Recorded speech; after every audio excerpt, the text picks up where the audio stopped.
It's a pleasure to welcome you to the first Faraday seminar of this term.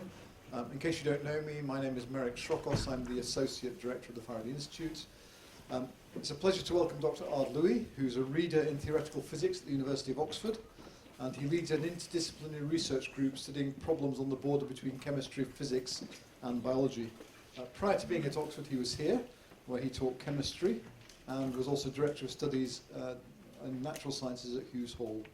He's got quite a varied background. Born in the Netherlands, raised in Gabon, did his undergraduate studies at University of Utrecht and received his PhD from Cornell University. So a well-travelled speaker indeed. So welcome, Ard, and over to you. Thank you. Well, thank you very much for the invitation. It's a great pleasure for me to be here with you. Is the microphone working? Yes. Good. I turned it off when I went to the loo. I was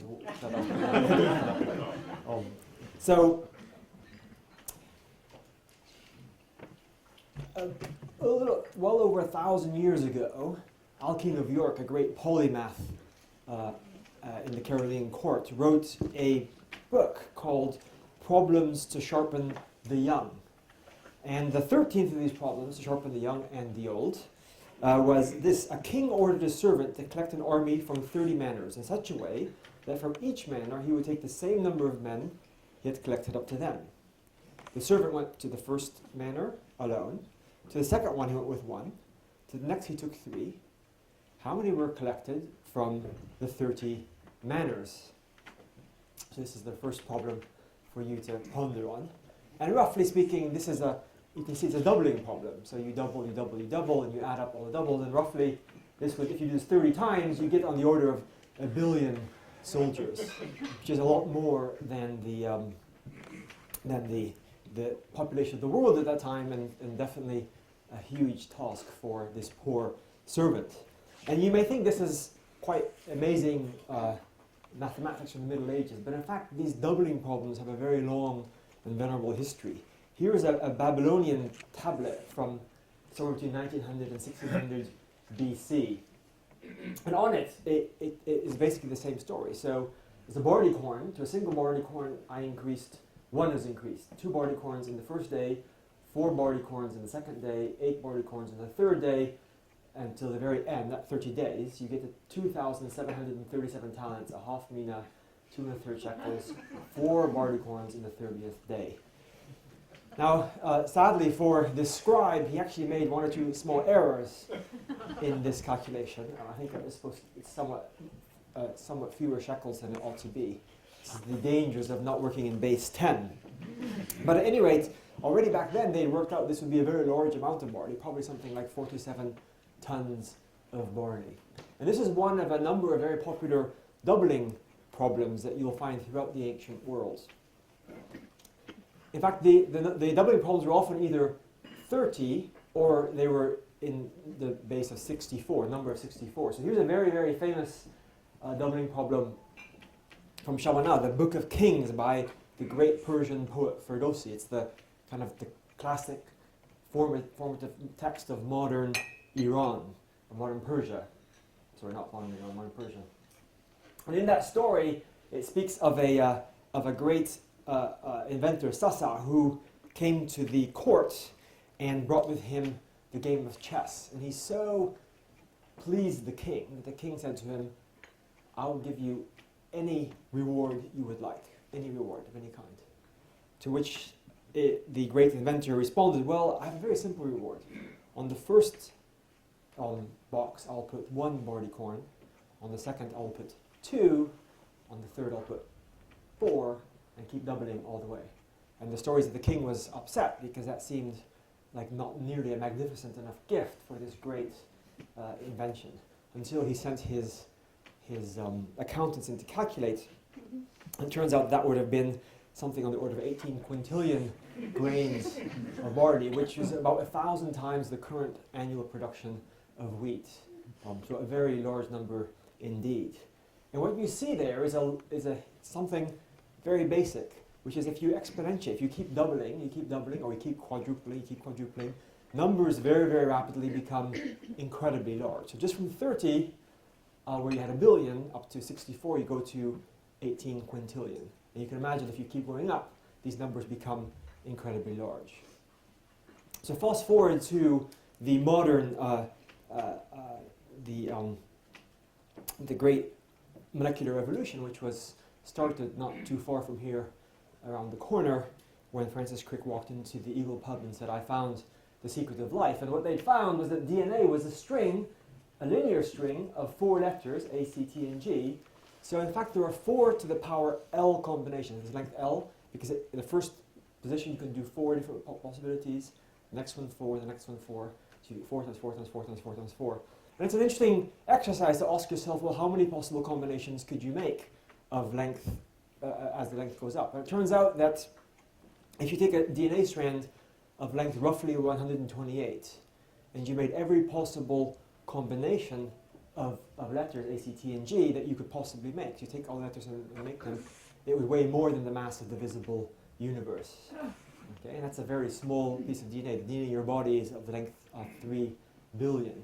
So these are really very, very, very large numbers. I might call these hyper-astronomical numbers. And this thinking about these large numbers, something that the molecular revolution brought to us, is not so new. So proteins, in fact, is another example, perhaps even more striking. So proteins are made of 20 different amino acids. Think of it as making a bead chain with you've got 20 different colors of beads, and at each point you can choose randomly one of those 20 beads. That's 20 times 20 times 20. And these are the little things on there, the amino acids you can be made of. So you can make, in principle, 20 to the power L different combinations. And there you only need length 58 of a protein to make every combination weigh more than the mass of the visible universe. The mean length of proteins in your own body is on the order of 476. All right, so you can already imagine where this is going. It's kind of amusing because it turns out that's roughly 10 to the 500 times the mass of the visible universe. That's how much it would weigh to make every possible combination just of that mean length, let alone all the ones that lead up to that. So these are what we might call hyper-astronomical numbers, numbers that are much, much larger than anything you can really imagine. Of course, people have been thinking about this for quite some time. And they're very famous, two very famous men, or two very famous reflections on this. One is by a scientist called Frank Salisbury, who pointed out that numbers of this size have no precedent. And there's a very famous little paper in Nature. We'll come back to this paper in a few minutes. And of course, Fred Hoyle is also very famous for thinking about this in a paper, in a very interesting article in 1981. He said, I was constantly plagued by the thought that the number of ways in which even a single enzyme, a single protein, could be wrongly constructed was greater than the number of all atoms in the universe. And you'll see that in Salisbury's article as well, there's a continual reference to the size of the universe, that these are astronomical metaphors. So these are numbers that are much larger than you can really properly imagine. And so Salisbury later wrote, not too long ago in fact, that he documented this idea of the size of these spaces in a paper in Nature, and that he claimed his arguments had never been refuted and they were simply ignored. So I'll call this a Salisbury-Hoyle paradox. It's the paradox of how does nature find solutions in these very, very large spaces?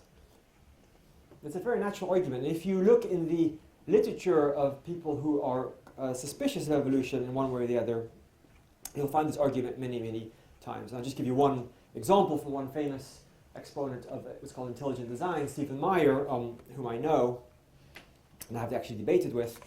And in his book, Signature of the Cell, he discusses the size of these spaces and simply points out another way of saying this is, another way to say that is that the probability of finding a functional protein by chance alone is a trillion times smaller than the odds of finding a single specified particle among all the particles in the universe. And so you'll find in the kind of anti-evolutionary rhetoric that this is often used, this argument, that these spaces are so big that there's no way we could ever find anything like that. And it reminds me a little bit of Borges's library, the famous writer Borges. He has a book, The Library of Babel, and in that book he talks about a library where each book is made of 410 pages with 40 lines each of 80 characters, made of 22 letters of the alphabet, the period, space, and the comma, so 25 characters. And this library goes on forever, and so it therefore has every possible combination of words possible for words of that length and books of that length, which means that you can find any solution there at all, including the prediction of the future of your life. And so one of the stories is that thousands of people in this world, thousands of greedy, abandoned their native hexagons where they lived and rushed up into the stairways, urged on by the vain intention of finding their vindication, finding who they were and where they're going. These pilgrims disputed in narrow corridors. The vindications exist, but the searchers did not remember that the possibility of a man's finding his vindication, or some treacherous variation thereof, can be computed as zero. In other words, the answer may be there in this great library, and is there, but you'll never find it, because the probability of you finding it by looking randomly is essentially zero. And so that is the fundamental argument, Salisbury's and Hoyle paradox. And the question is, was Salisbury ignored? So did people ignore him and just go on? And why was he ignored? And is that an important thing? Well, I think the answer to that is actually yes and no. It would be boring if the answer was either yes or no. The answer is yes and no. So Salisbury has been ignored to some extent by biologists, and I'll give you one kind of sociological reason why that might have been the case.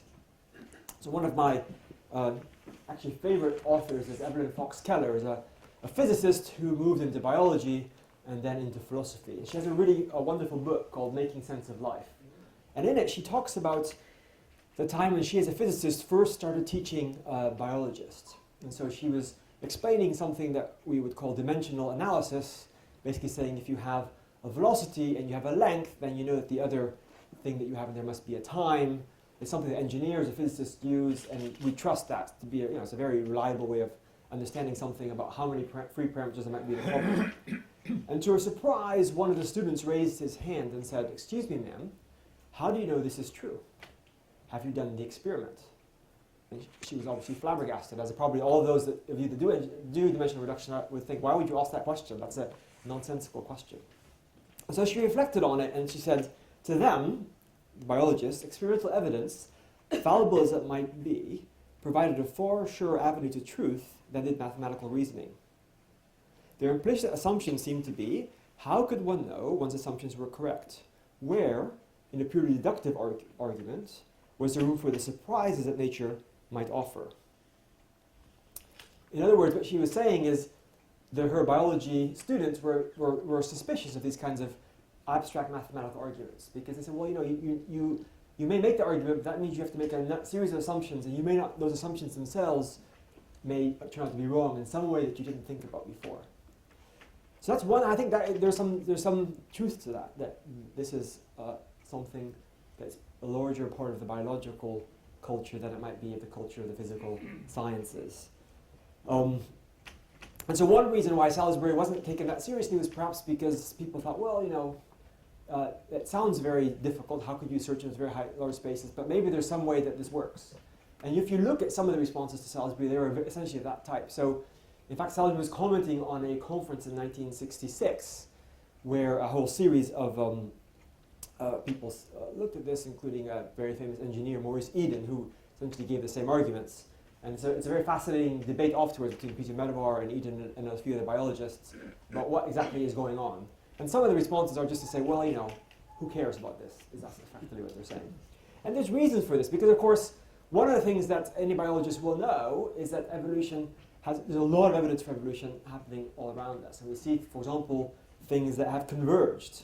And convergence is the idea that evolution comes on the same solution multiple times. So here's one of my favorite examples of evolution, which are these anteaters. So here's a number of anteaters that you find around the world: the spiny anteater in Oceania, the giant pangolin in Africa, which is one of the animals that I grew up with, the pangolin.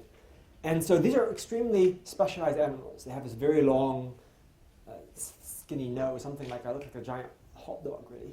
They have these enormous, bulging salivary glands and this very long, sticky tongue.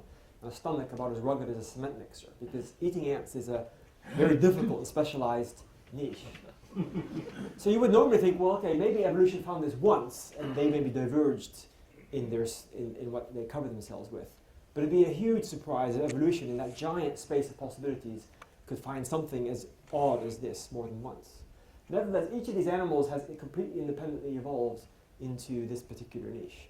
This one, in fact, is much more closely related to the platypus. It lays eggs than these ones are, which are just ordinary placental mammals.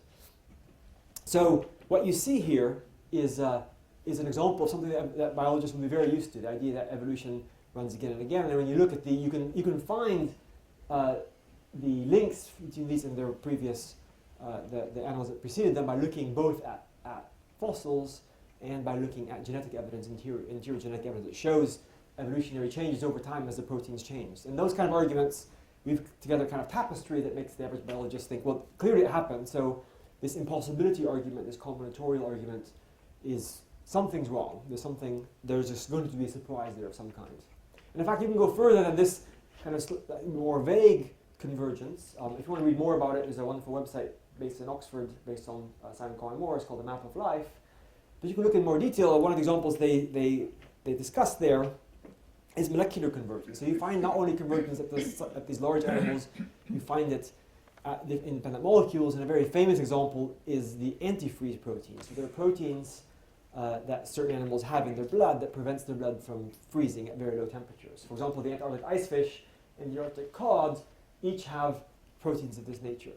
And a number of years ago, these proteins were analyzed in more detail and shown to, in fact, have a lot of similarities, particularly in their tertiary structures, the shape that they have, and even more so in the active bits that bind to water in a way that prevents it from freezing. And what's fascinating is that these were completely independently evolved. In fact, they come from different original proteins. This one comes from the digestive system, and this one from somewhere else. And they've been co-opted eventually into some kind of antifreeze, which turns out to be very similar. So evolution has multiple times in the lifetime that we've had fish evolved something very similar, found a similar kind of solution. So that suggests that even though these spaces are hyper-astronomically large, somehow we are able to find answers in them.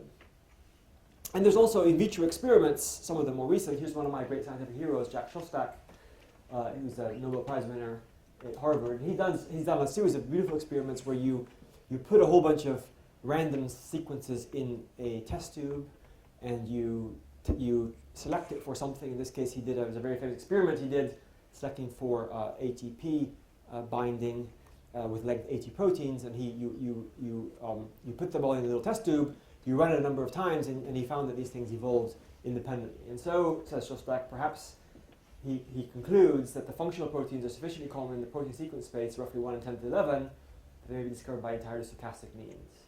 So stochastically trying these different things out seems to find proteins ab initio. So those are some of the reasons why biologists perhaps ignored Salisbury. They just said, well, clearly nature can find the same solution multiple times. It can find protein structures that solve certain things multiple times. And in fact, if you do these kinds of in vitro experiments, you can find the same things or similar things again. That suggests that somehow that space is still searchable.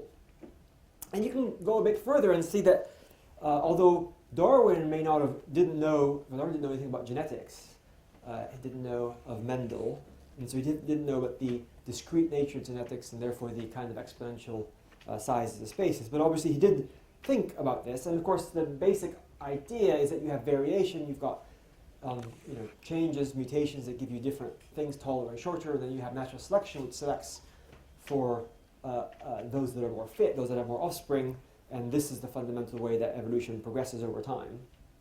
And in fact, once Mendelian genetics was rediscovered around the early 1900s, the late 1800s, early 1900s, it in fact seemed to throw up some problems for the classic Darwinian idea of evolution, because if you have genetic spaces that are discrete, then you've got discrete changes, so you've got jumps. And so how does that work if evolution has to work on a kind of continuous, gradual variation when you have these big jumps?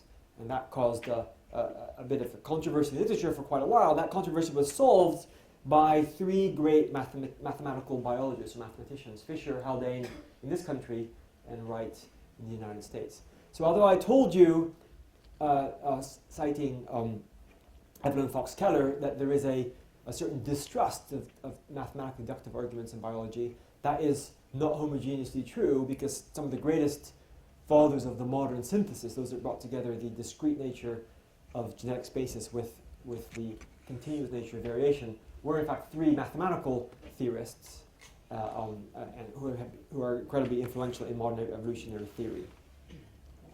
And what they essentially showed was that if you have many small discrete changes that come together, they will generate something that looks a lot like continuous variation.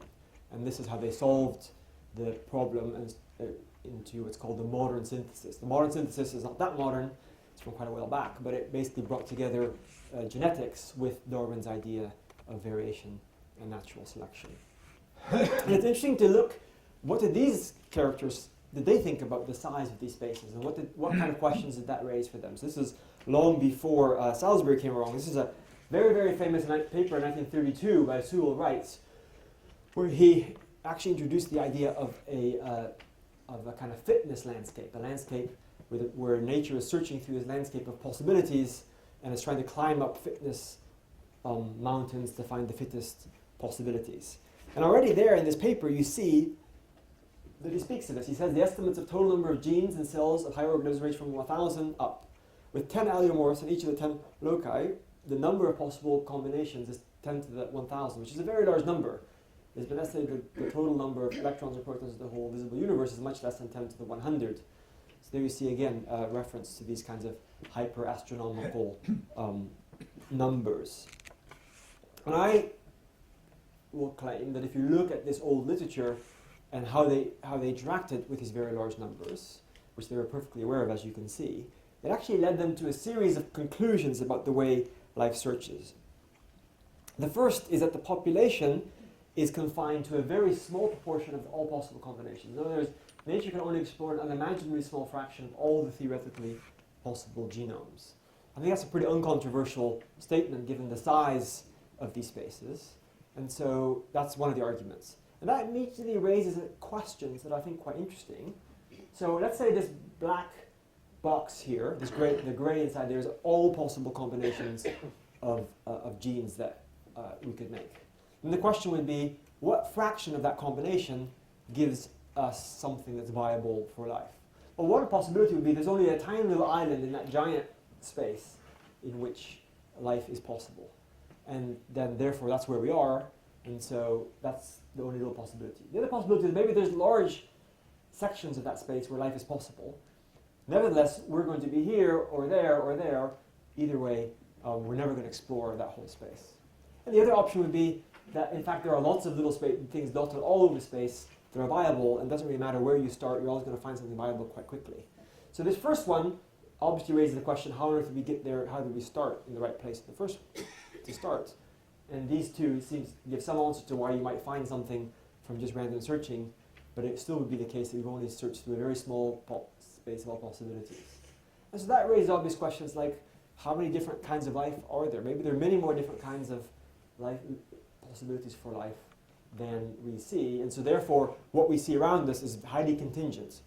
The fact that something like humans are here with four arms or legs, if you want to call them that, and 5 fingers, and a head as well as 2 heads, etc., is perhaps just because we happen to start in one bit, or we happen to start there, or we happen to start there. It's largely contingent. The second kind of conclusion that, so this is the contingency argument. The current instantiation of genetic possibilities is largely contingent since it could have just as well occupied a different part of genotype space. So life is highly contingent. The third argument that they made was if you look at the number of possibilities that there are, then variation is very abundant. So you have lots of variation as possible because you can have lots of different possibilities, and so variation is very abundant for natural selection to act on. So for the question that they originally were worrying about was how do we combine genetics with evolutionary theory, the answer by these big spaces was that variation is abundant. You can find a lot of variations, lots of possibilities, because you can easily make mutations, and there's many, many possibilities for you. And that actually brought with it another assumption, which I think is not so obvious, but I do think comes from their thinking exactly about these very large spaces, which is that the variation that does come out is largely normally distributed. Or in other words, variation, if you look at, say, heights of people, and you ask yourself, what's the probability that your children are going to be taller or shorter than you, then roughly that's going to be, the probability of being higher or lower is more or less equal, and so it's more or less distributed in this kind of evenly distributed way. And that later hardens, I think, into a concept in the modern synthesis that basically says that selection and not variation is the primary causal force in evolution. So here's Ernst Mayr, one of the great architects of the modern synthesis, who took a lot of the ideas and wrote them down, wrote also a bit of the hagiography of the history, if you want, the hagiography of what happened in that period, and he writes, evolution is not primarily a genetic event. Mutation merely supplies the gene pool with genetic variation. It is selection that induces evolutionary change. So here you see another reason why Salisbury was ignored was in fact that the founders of the modern synthesis had built some of their fundamental arguments precisely on the basis that the space of possibilities was huge and gigantic. And that gave them the series of conclusions, including this one, which we will be revisiting a bit later in the talk. That's the first reason why people, or the second reason in some sense, why people ignored Salisbury. The first one was, what about surprises? You don't really know. There's a mistrust of deductive arguments. That's not always true because these arguments are in some sense mathematical arguments. But the modern synthesizers had thought about these large spaces and therefore it hadn't really bothered them. In fact, they used it to their advantage. But there are other reasons why people weren't so worried about Salisbury's paradox, and that has to do with some analogies to other similar problems in nature. In fact, in 1969, the same year that Salisbury's paper was published, another paper was published by a famous biophysicist called Cyrus Leventhal at MIT, and that's called Leventhal's paradox. So most of you will probably know that proteins are long string-like objects, and they're basically like a long string, but they fold. It's like a piece of string being wrapped into a little ball into a very well-defined three-dimensional structure. So they fold into these three-dimensional structures like this one, and the biological activity of a protein is very heavily determined by its three-dimensional structure. This is why an enormous amount of effort has always gone into solving the structures of proteins, because fundamentally the structure determines function. And so think about it for a minute. You have a long bead, and you kind of wrap it up together until it forms a little blob. How likely is that, by just randomly wiggling it around, to find the shape that you need? Well, you can think about this for a minute, and this is what Leventhal did. He said, let's assume there's 150 amino acids in this chain, and that between each two beads, I'll allow 10 different angles, just to make life simple. And the first two beads can have 10 angles, the second can have 10 angles, the third can have 10 angles. Very quickly, this grows exponentially again, because I can have 10 angles between each one. And so what I see, said Leventhal, is that the number of possible configurations of this protein, the number of possible configurations of this little string, grows exponentially with length. Yet, we see proteins folding in real time, in microseconds or less. So how does that happen? That's a paradox. Because if you think about these very large spaces, 10 to the 150 different states, it would take longer than the age of the universe, said Leventhal, to search through all those possible states. In spite of that, nature, boom, it finds it in less than a microsecond. So that seems surprising. How does it know how to find that final state? And the answer that people have come to is that, in fact, there's something like many good paradoxes. The problem isn't with the statement of the problem, but with some of the assumptions that are slipped in by the back door. In this case, the assumption that was slipped in the back door was that all states are uniformly searched. And instead, the argument is that there's something like a funnel, which means that it doesn't matter where you start, there, or there, you're all going to end up by funneling down to the same lost final state. Or another way of thinking about this would be to say, by formulating the problem as there are 10 to the 150 possible states, there's only one or two that are folded states, how on earth can you find them? What you're really saying is a bit like a blind golfer. A blind golfer on a golf course, the course is completely flat, and there's only one hole there, which is the solution, which is the folded state, and you're randomly searching over that space and you can't find it. Doesn't matter what, you have to get to just the right space to find it. If instead the golf hole was in the bottom of a little valley like this, then the blind golfer, it would be much easier for the blind golfer to find the hole, because it doesn't matter where they start, it'll all roll down into the bottom. And golf would be a little bit more boring, but you would have a very, very large handicap indeed, if that was the way it was. So that's what the solution to Levinthal's paradox is.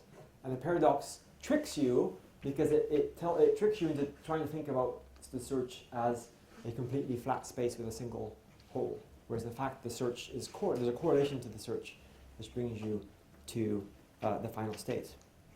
So why was Salisbury ignored? Well, the founders of the modern synthesis were well aware of these genetic spaces. There's overwhelming evidence for evolution, convergence. There's surprises in biology. Think of Levinthal's paradox. And therefore there's a suspicion of deductive mathematical arguments in biology. Now, in fact, the year not too long after his paper appeared, there was a response in Nature to Salisbury by the great theorist John Maynard Smith. And Maynard Smith pointed out a number of things. The first thing he pointed out was that these networks of protein spaces are connected. In other words, you can step from any protein to any other protein in a limited number of steps. Think of this length 58 protein that I told you, that if you made all possible combinations, it would weigh more than the mass of the visible universe. Nevertheless, I can get from any protein to any other protein in at most 58 steps. If two proteins vary by every single amino acid, I just change a 1, 2, 3, 4, 5, 6, all the way to 58, and I've gone from one to the other. So these are spaces that are connected together. In the same way that if I take these four words, these four-letter words, there are 26 letters, so 456,976 different possible four-letter words. And yet I can get from any four-letter word to any other four-letter word in just 4 steps. Word to war to gore to gone to gene. Every single letter here is different, and it takes me only 4 steps. In other words, these spaces are very, very deeply, heavily connected. I can get from any one point to another point in a small number of steps. The second thing that Maynard Smith pointed out was that there's a lot of neutral evolution. In other words, a lot of mutations in a genotype end up giving you a phenotype which is very similar. In fact, some proteins can have up to 90% sequence dissimilarity and still effectively do the same thing. So that tells you that those spaces are, even if the space is very, very large, you can divide it by its degeneracy or by its redundancy. Many, many things give you the same state. And in fact, it's the combination of these two help you search. And Maynard Smith was building there on the work of people like the great Japanese theorist Kimura, who took the theory of what's called neutral evolution. And one way of thinking about this is the number of genotypes, the number of possible ways of making sequences is much, much, much larger than the number of phenotypes, the number of actual structures that you make. So what happens is you get these neutral networks. So if I look at this little network here with all these different colors, if each color or shape is a different phenotype, so a different possible protein, and here I am, my population is here, then I can walk along these blue lines, which are all neutral mutations, and as I do, I find that I get lots and lots of other possibilities in my neighborhood. If I just wait around and just walk around on that network, I'll find a very large number of possibilities, and this hugely simplifies my search. And in fact, if you think about it a bit more formally, I told you about this, how these searches are, what these spaces are like. Well, one of the interesting things is that these spaces are interesting because the volume grows as the alphabet to the power L, so 20 to the power L if I am a protein. That grows extremely quickly. But the distances only grow as the logarithm of the size of my space. So these are very unusual spaces in which you can cross really quickly. So those are the kinds of arguments that people were giving in response to Salisbury, although he clearly did not find them sufficient, or he still feels like he's been ignored in one way or the other. And in fact, these arguments are very, very regularly trotted out in anti-evolutionary rhetoric. So let's look at something more concrete and see whether we can actually make some progress with an actual physical system. So I'm going to look at something simpler than proteins, in one sense, which are RNA sequences. You know, DNA, RNA, proteins. RNA is not only an information carrier, but it can also be they can be ribozymes, which means that they can do catalytic activities. They have structural roles. So RNA is a very flexible molecule. Like DNA, is made of 4 letters, UACG instead of TACG. And for example, here is a famous piece of RNA.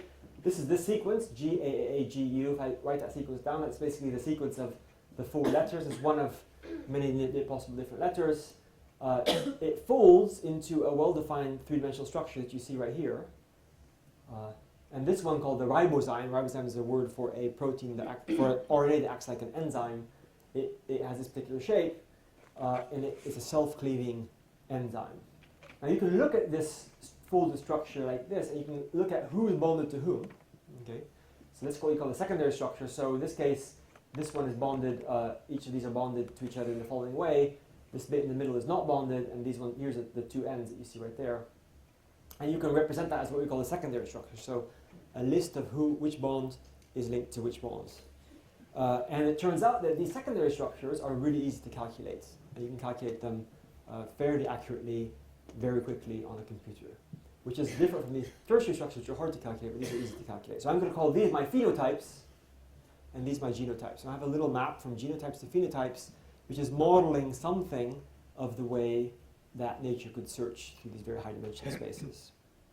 And actually, Shostak, again, did another set of experiments on RNA, where he took these RNAs, put them in, and did this. He selected them for self-cleaving activity, and then ran through a number of different cycles. And what he found was, and what he basically selected on was the ability for self-cleaving. And every single time he did this, he always found exactly the same enzyme. This particular one here, the hammerhead ribozyme, or a shape very similar to this. And that was somewhat surprising because there are probably many different ribozymes. And so why did his random experiment, where he kept repeating again and again, find that not only find self-cleaving activity fairly easily, but finding the same self-cleaving structure every single time? And that's another question that we're going to look at in a minute. So I told you that Kimura and Maynard-Smith and others pointed out that the number of genotypes is much larger than the number of phenotypes. In other words, many different sequences fold into this particular structure. And so we're going to ask ourselves a really simple question.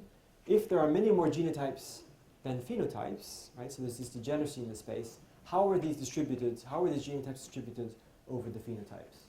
So here are the different genotypes. They could be roughly equally distributed, so each phenotype is roughly the same, or they can be distributed in a biased way. A small number of phenotypes take up the majority of genotypes. So here's just that RNA example again. We're going to look at a simple RNA length 15. So here's a sequence of RNA, GC, GG, AAU, AAU. And I can look at this one and say, what's the secondary structure? Well, I go 1, 2, 3, 4 is bonded with 15, 5 with 14, 6 with 13, 7 with 12, and that is my structure, that's my phenotype. And you can easily see that since C and G can bond with each other, I can put C there and G there, and it might be the same structure. So I can flip them around, I can find lots of different sequences that give me that same structure. So then I could ask myself, well, could I simply go through all possible sequences, and look what structure, and I know there's a lot of sequences, and how many structures will I find? That will tell me something about this degeneracy of the space. I have a space, so for example, for length 15 RNAs, there are 4 to the power 15, which is about 1 billion sequences. Right? So 4 to the power 15 is 2 to the power 30, 2 to the 10 is 1,000, so you can easily do these things in your head as 1,000 cubed. So there's 431, and it only maps to only 431 shapes. So I've gone from a probability of 1 in a billion, which seems very hard to find, to 1 in 431, which seems a little bit easier. And here are a number of those shapes. Here's a few of them put on this screen, not all 431. But underneath each, I've put how many sequences fold to that one. So this one has close to 12 million sequences folding to it. This one has 10 million sequences folding to it. This one only has 2. That one has 3. That one has 14. So that's kind of interesting. Some of these shapes have a large number of sequences folding to them, and some of them only have a very small number of sequences folding into them.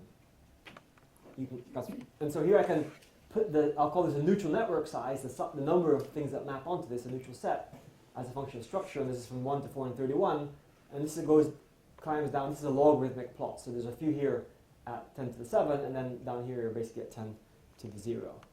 So what you see is, in fact, that this structure is not only is it heavily degenerate, it's heavily biased. In this case, 26 of the 431 structures take up 50% of the genotype space. So if I randomly grab an RNA genotype of length 15, I have a 1 in 2 chance of getting one of these 26 structures.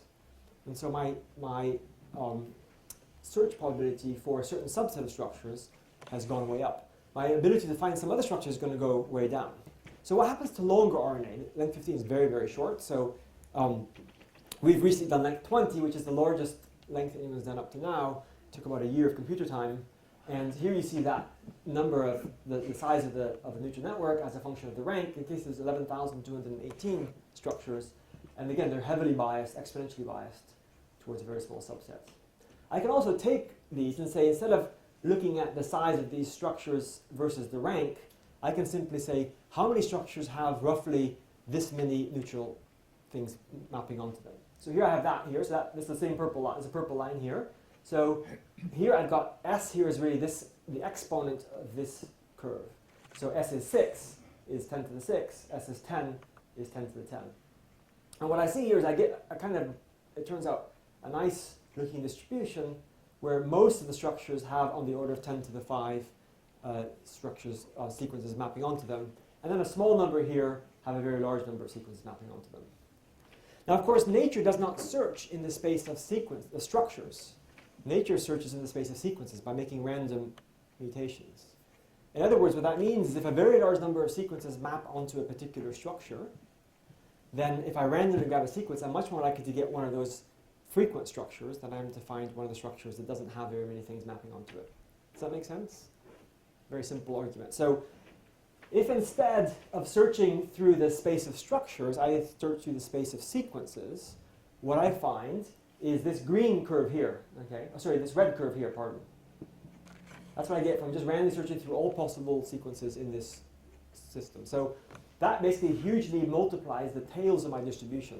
The very small number of structures that have a lot of sequences mapping onto them take up most of the space when I randomly grab sequences. And now something fascinating happens. I take the length 20 RNAs that have been, the functional length 20 RNAs in your body that have been deposited in the database, it's about 11,000 of them, and I plot the number of sequences that map onto each of them, I get something that looks very much like this structure, this thing here. So I find that they're mainly, the ones in your body mainly have large numbers of structures, sequences mapping onto them. In fact, the distribution very closely follows reasonably closely what I would get by just randomly sampling genotypes. If I go to even longer RNAs, like length 55, I got the same plot. This is the probability of all possible, what we think is all possible structures of length 55. They have a mean number of sequences mapping onto them on the order of 10 to the 15. But the ones found in nature are from this little tail distribution, and they exactly, or very closely follow what we would get from purely randomly sampling over genotypes. If I put them on that rank plot again, this green bit, those are the ones that we find in nature. They're all very, very small subsets. In this case, they are about 0.2% of all possible structures take up the vast majority of sequences.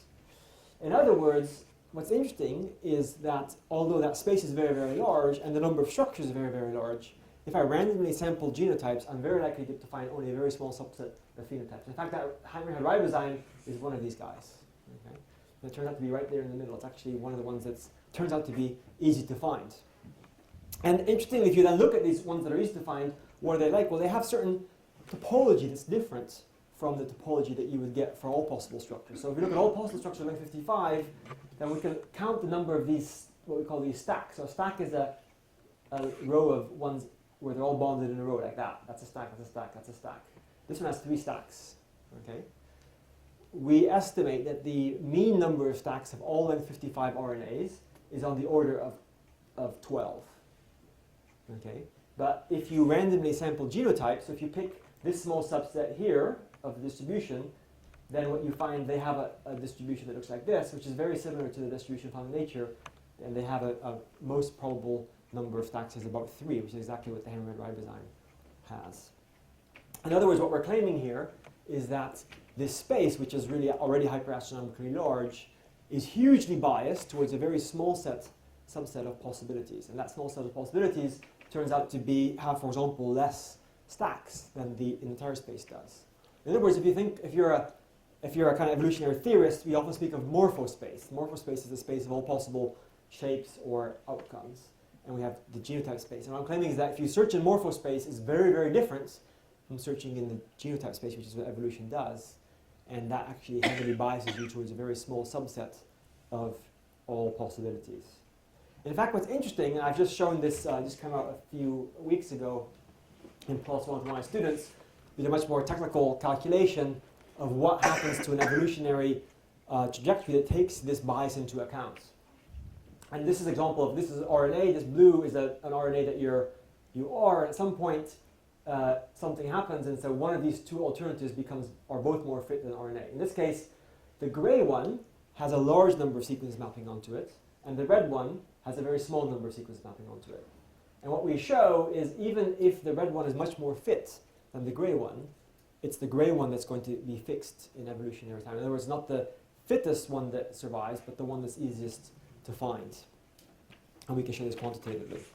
So what this basically tells us is something interesting. So what I'm claiming here is that what you're seeing in natural RNA, and the reason why Shostak kept seeing the convergence of the length 55 hammerhead ribozyme, is not because nature is in fact searching through all possible shapes, but because the space of mapping, or the mapping from genotypes to phenotypes, is heavily biased towards a very small subset of possible outcomes. And that biasing makes it much easier to search because you're only searching in a much smaller space than you would have otherwise expected. In fact, it's an exponentially smaller space than you would have thought if you naively searched through that space of shapes homogeneously. So what I'm actually claiming here is that for RNA structures at least, variation dominates. And if you look in some, and we're just writing up a few more things, but we think that we can find the same pattern in protein structures, in protein clusters, in gene networks, and a whole series of other systems. They all show this really, really big bias. And so that brings me to this big question that's still, I think we don't really know the answer to, but the question is, what does that evolutionary space look like? What does that search space look like? Well, Salisbury thought that perhaps it's something like this. There's nothing, it's so vast that you're never going to find anything in it because it's completely unsearchably large, hyper-astronomically large. A space is so big you can't ever find anything in it. And that's not an entirely unreasonable deduction from the size of these spaces. Clearly, the average biologist would say, but who cares? Because evolution has clearly happened, so it must have started somewhere. So maybe it's something like this.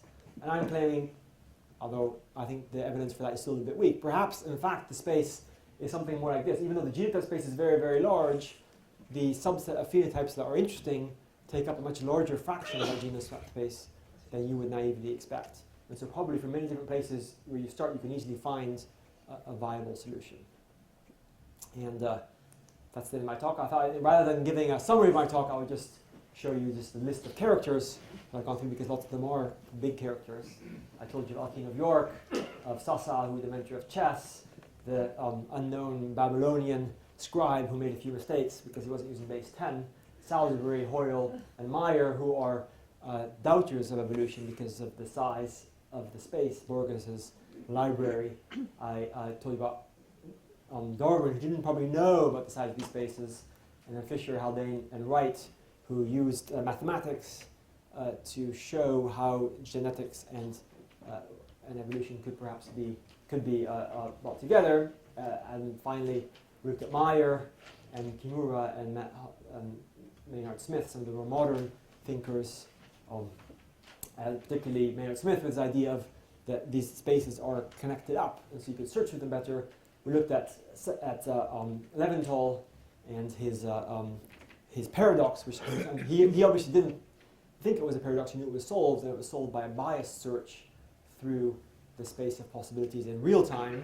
And Shostak and Evelyn Fox Keller, who in more modern thinking pointed out that experiments are very important, and I think that's kind of why we might worry about mathematical arguments, including the arguments which I've just given to you now. And with that, I thank you very much for your attention.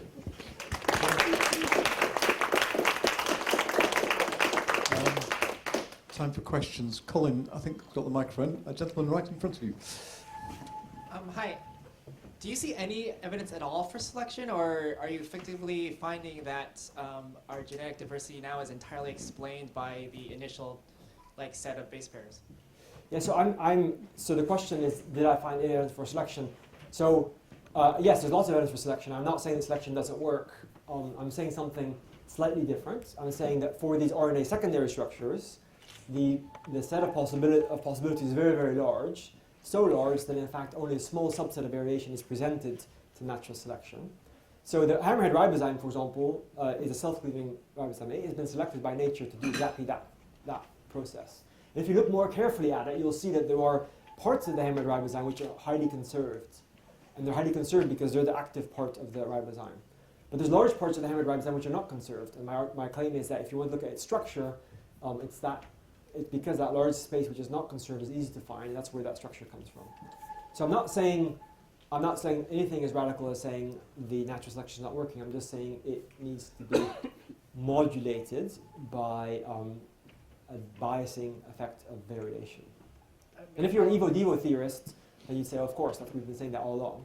If you're a classic old-fashioned model synthesizer, then you might say this is heresy. No, I just want to make sure I was understanding. I'm sorry. That your slide where you said the fittest molecule was not predictive of how many times you found it in nature. It was entirely explained by the mathematical probability based on. To me, that implies that selection of the actual living organism didn't determine how many of those genes survived. Yeah, so I'm saying exactly. So I realize that that's what the slide would appear to be saying, and I'm qualifying it by saying, all I was pointing on that slide is that it looks like for RNA secondary structures, the variation has a very big effect. I think if you look a little bit more carefully, you'll see that natural selection nevertheless acts. And what I'm probably claiming, all this is early days, is that what natural selection is doing is it's acting on a substrate of structure, which is put in there by the bias and variation. And that bias is strong enough that it leaves a visible signal. Dave? Ard, that was a great talk. I'm curious with some of those length 15 RNAs, the ones that have a population of 2 or 3, has your group or any collaborators made those to confirm that your model is right? Those would be easy to make, those 5. Yeah, the model I used to solve those structures is a classic model that's used around the world for looking at secondary structures, and it's pretty accurate, but not perfectly accurate. So it's been tested many times for all kinds of RNAs and gives a pretty good prediction, but not a perfect prediction. And so there's lots of work on trying to improve the predictors, but it's pretty good. So good enough that we would say even if it's not quite right, if it's off 20-30% of the time, it's not off in the sense of changing these distributions very much. These are exponential differences that would be very unlikely to be caused by inaccuracies in the model. Gentleman at the back. You mentioned the role of the kind of frequency of these things influencing which one kind of goes to fixation. But would there also be an effect of the way in which those states were connected? Because if you've got two very nearby states, then you have a higher invasion probability of one than the other? Yeah, that's an excellent, good question. So I have the paper I wrote on this. So that's exactly. So the question is, if I just say this frequency, that tells me how many map onto it. It doesn't tell me if I am here, okay? If I'm here, maybe this is very frequent, but I'm not connected to it. Right? It turns out, for RNA at least, that to first order, the connection between this one and that one is proportional to its frequency. What physicists might call a mean field kind of approximation. The second order, there are lots of corrections to that, which are interesting and fascinating. But the first order, it's that way. So it makes that's one of the reasons we made a fairly simple theory, which is a mean field type theory, which turns out to quantitatively predict what happens in more detailed RNA calculations. And part of that has to do with the high dimensionality of the space, which quickly becomes mean field-like. But there are all kinds of exceptions to that, which are interesting. Lady at the front here, and then let's see. Thank you for the most amazing talk. I've probably misunderstood most of it, but I've sort of got 2 questions. But the first question is, as I understand it, you've got a great deal of possibility which is redundant, is never used, and nothing happens to it. And you've got a lot of different sequences matching onto a much smaller number of structures in your RNA examples. So my question is, what role do these non-sequences play? What do they affect? If you've got certain structures that have got lots of redundant sequences, do they have different outcomes? What happens to them compared to those that have much fewer? Yeah. Does that make sense as a question? That's a good question. Yeah. So I should say that. Can I just say, I have a second question, which is, I also didn't understand the relationship between natural selection and genetic selection. Is there a direct mechanism between the two, or are they completely independent of each other? That's a good question. So the first question is, what happens to this very large number of structures that are never found? So this is a distribution, for example, of the number of stacks.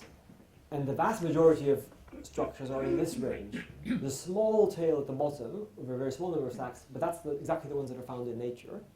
And so the question is, what about all those other structures? Well, my argument is this. My argument is that if you take the kind of Salisbury type argument and say the space is very big, then you are stuck with the problem that your space is hyper-astronomically large and you can't possibly search through all of it. What I'm claiming is, even though that's true, and even though the possible structures space also goes exponentially, in fact this goes roughly with 2 to the power L, so it also becomes hyper-astronomically large. The structure of the mapping from genes to structures heavily biases you towards a much smaller subset of possible structures. And that explains, I think, why we can see convergence, or this is one mechanism for convergence, in spite of the fact that space is very, very big. So what I'm claiming here is that there are a lot of structures that are simply never found. And we have no idea whether in all these structures, perhaps in these structures there are fabulous ribozymes, fabulous RNA structures, but nature won't find them because they're essentially, they have a small number of genotypes mapping to them. They're very unlikely to be found by random mutations. So nature keeps looking in the same space. What's the connection between this biasing and natural selection? So the classic evolutionary argument is that we have variation, which means a population has differences in their genomes, which gives you different outcomes in the phenotypes. And then those that are more fit, those that have more offspring, will eventually dominate, and their genes will take over the population. I'm perfectly happy with that story. What's sometimes underlying it in certain parts of evolutionary theory, particularly in older versions of modern synthesis, is the idea that the distribution of variation in a population is largely unstructured. In other words, so if in a population you end up you have more tall people, that's because natural selection wants more tall people. And I'm saying in this case, the variation is exponentially biased towards a very small subset of that space. So only these guys are being presented in natural selection. Only these guys at this very tiny tailed distribution. These guys may be wonderful at whatever they do, but natural selection never finds them. And since it never finds them, it can't select them, and so it's not found as unloved. Okay, I understand. Thank you so much. If I understand you, it seems rather remarkable that the relatively accessible folded protein structures have good biological functionality. Should I be surprised at this? So I don't know if we should or shouldn't be surprised. That's an even more difficult question to answer. The answer to that, I would have to look at all these structures somehow, of which there are very, very exponentially many, work out what their biological functionality is, and then say, oh, perhaps only these ones are biological functional. Perhaps all of these have biological functionality in them, and it doesn't really matter where you search. The answer to that is I don't know. But we have a whole series of more abstract arguments based on some concept of computer science, so theory, a field called algorithmic information theory, that we think explains why these structures in the tail have, for example, a smaller number of stacks. And we think that these properties do make them better in certain ways. So one thing that it does is it makes them more robust to mutations. So if they have mutations, they're less likely to change. That's a good thing, because you don't want mutations to kill you. On the other hand, they're also more evolvable, which they have more neighbors around them they can find, more alternatives at the same time, which seems counterintuitive that they have the same time, but we think that that's a property of these small subset of structures, so that they have some evolutionary advantages. But whether the other ones are functional or not, I don't know. I'm going to take the chairman's privilege to ask the last question. Going back to Leuenthal's paradox, you solved it by saying the landscape is such that you always end up in the hole, using your golfing analogy. But then that just pushes the question back, is why is the landscape as it is? You haven't actually solved it, you just said this is the landscape we're operating in. Yes. And I don't think anything you said so far has actually answered the question as why the landscape should be like that. That's right. So in the Leventhal's case, one of the arguments would be that when you look at a sequence of a protein that gives you a particular structure, encoded in is not only the final structure, but also some properties that make it good folders, so it has a funnel type structure. You can make proteins which presumably do have the right final structure, but can't reach it because they get stuck in metastable structures. So the argument there would be that somehow it appears that in the search space there are it's not too hard to find a funnel-like structure, but it's not that easy either. And in fact, if you really look in more detail, many proteins need chaperones, helpers, to help them fold. The reason is because by themselves they can't quite make it down that funnel. They need a chaperone protein to prevent them from misfolding. And one of the reasons you can, for example, diseases like Alzheimer's and others are caused by the chaperones not working very well, and therefore no longer preventing the misfolding where they go into the wrong space, and therefore that makes you ill. And so it's more complicated. But clearly, nature can find these kind of funnel-like structures because we observe it. In theoretical work, we also see that there are quite a few. That it's not too hard to find a funnel-like structure. Great. Let's thank Ard very much for an interesting